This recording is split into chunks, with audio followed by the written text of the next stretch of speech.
السلام علیکم ورحمۃ اللہ وبرکاتہ۔ بسم اللہ الرحمن الرحیم۔ اللہم لک الحمد یا اللہ والصلاة والسلام علیک یا رسول اللہ صلی اللہ تعالی علیہ وسلم۔ ناظرین محترم، کیا میت کے پاس بیٹھ کر ذکر و اذکار کرنا یا تلاوت قرآن کرنا یہ جائز ہے یا نہیں؟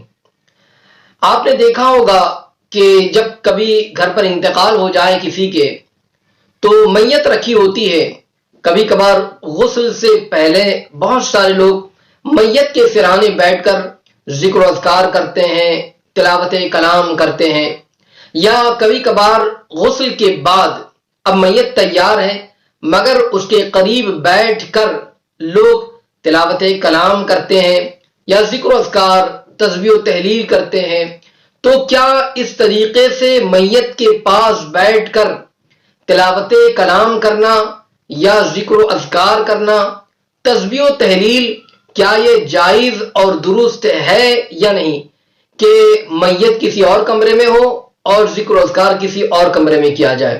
تو آئیے اس حوالے سے آپ کو میں بتاؤں کہ میت کے قریب بیٹھ کر یعنی اسی کمرے میں اسی ہال میں تلاوت کلام کرنا یا ذکر و اذکار تسبیح و تحلیل کرنا کیسا ہے۔ مگر اس سے پہلے میں گزارش کروں گا کہ اگر آپ نے ابھی تک ہمارے چینل کو سبسکرائب نہیں کیا تو آپ ابھی ہمارے چینل کو سبسکرائب کر دیں اور بیل بٹن دبانا نہ بھولیں تاکہ ہماری آنے والی ہر نئی اسلامی اور روحانی ویڈیو کی نوٹیفیکیشن سب سے پہلے آپ تک پہنچے۔ ناظرین محترم، کسی کے گھر میں اگر انتقال ہو جائے تو لوگ سرانے بیٹھ کر تلاوت کلام کچھ لوگ کرتے ہیں، کچھ لوگ ذکر و اذکار کرتے ہیں، تسبیح پڑھتے ہیں، کلمہ طیبہ، درود مبارکہ، اور اس طریقے سے ورد وغیرہ کرتے ہیں جب تک کہ میت کو لے نہیں جاتے۔ تو آیا اس طریقے سے قرآن مقدس کی تلاوت کرنا چاہے غسل سے پہلے ہو یا غسل کے بعد، اس کا کیا حکم ہے؟ تو اس حوالے سے حضور صدر الشریعہ علی رحمت و رضوان بہار شریعت میں تحریر فرماتے ہیں کہ میت کے پاس تلاوت کلام کرنا یہ جائز ہے جبکہ اس کا تمام بدن کپڑے سے چھپا ہوا ہو، اور تسبیح و تحلیل اور دیگر اذکار میں مطلقاً حرج نہیں۔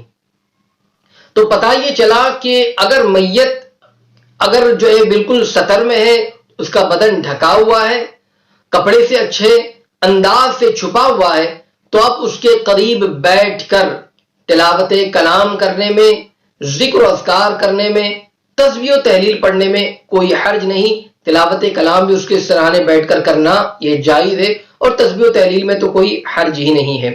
تو بس اس بات کا خیال رکھیں کہ میت جب وہاں پر موجود ہے تو کپڑے سے ڈھکی ہوئی ہے یا نہیں۔ اسی کے ساتھ ساتھ آقا دو جہاں نور مجسم صلی اللہ علیہ وسلم کے اس فرمان کو بھی آپ سماعت کریں۔ حضرت انس رضی اللہ تعالیٰ عنہ اس بات کے راوی ہے کہ رحمت عالم نور مجسم صلی اللہ تعالی علیہ وسلم نے ارشاد فرمایا، جس کا مفہوم ہے کہ میری امت مرحومہ ہے، گناہوں کے ساتھ قبروں میں داخل ہوں گی اور قبروں سے اس حال میں نکلے گی کہ اس پر کوئی گناہ نہیں ہوگا۔ اللہ تبارک و تعالی مومنین کے دعائے بخشش کرنے کے سبب گناہوں سے پاک اور صاف کر دے گا۔ تو اس سے پتا چلا کہ جب کسی کا انتقال ہو جائے تو اب اس کے لیے استغفار کرنا چاہیے، ایصال ثواب کا اہتمام کرنا چاہیے۔ آپ جتنا زیادہ ہو سکے قرآن مقدس کی تلاوت کریں، ذکر کریں، تسبیح و تحلیل کریں، کلمہ شریف کا ورد کریں، درود شریف کا ورد کریں، جتنا ہو سکے اتنا جو ہے تسبیح و تحلیل کرتے رہیں۔ انشاءاللہ اس کی برکت سے اللہ تبارک و تعالی میت کی بخشش فرما دے گا۔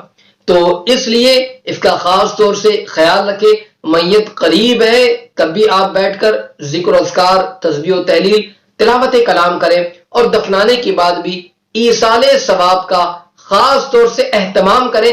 انشاءاللہ العظیم پڑھنے والے کو بھی ثواب ملے گا اور میت کو جب ثواب پہنچا دیا جائے اللہ رب العزت اس کی بخشش فرما دے گا۔ تو اس کا خاص طور سے خیال رکھیں۔ اللہ رب العزت ہم تمام کو عمل کی توفیق عطا فرمائے، آمین۔ السلام علیکم ورحمۃ اللہ وبرکاتہ۔